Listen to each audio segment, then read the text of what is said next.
Member for Caribou North. Enough is enough. On behalf of constituents from my region, including Prince George, Quesnel to Williams Lake, we are calling on this NDP government to take immediate action, course correct, and take steps to ensure that our communities are safe and that our people have access to critical services.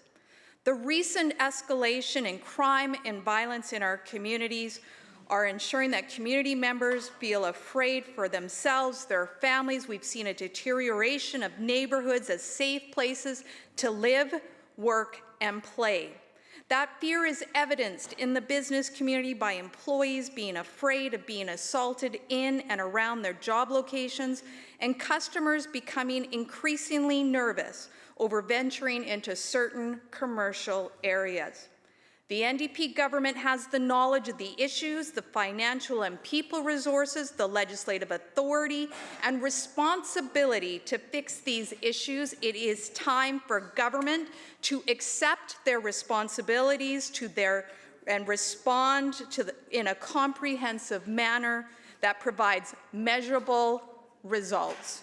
This past weekend, Mr. Speaker, I visited businesses in Quesnel, including those that have been most recently targeted. I talked with staff and community members. I met with the Mayor, Ron Paul, who is part of a leaders group from across this province that as of 11 o'clock today have launched the SOS Save Our Streets Coalition, a nonpartisan group that is calling on government to implement innovative, aggressive, and comprehensive solutions now. The issue of repeat offenders is well known to this government, and the NDP's catch and release programs need to change, and there needs to be accountability for criminals. It is also important for all members of this House and members in our community to understand how we got here. Over the course of this motion this morning, I've heard members of the NDP repeatedly stand up and talk about the amount of money that is being spent. I can tell you that the services that the members talk about in this House are not available in our communities.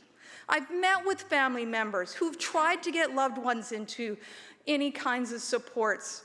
It's a challenge, and the money that they're spending is not delivering the measurable results that are helping save lives in our communities. And that's why it is also important that this House recognize the motion today to support the motion to request the Auditor General of British Columbia to investigate the use of public funds by the Drugs User Liberation Front and the Vancouver Area Network of Drug Users. It's not enough for the NDP government to say how much money they're spending. It's about delivering results.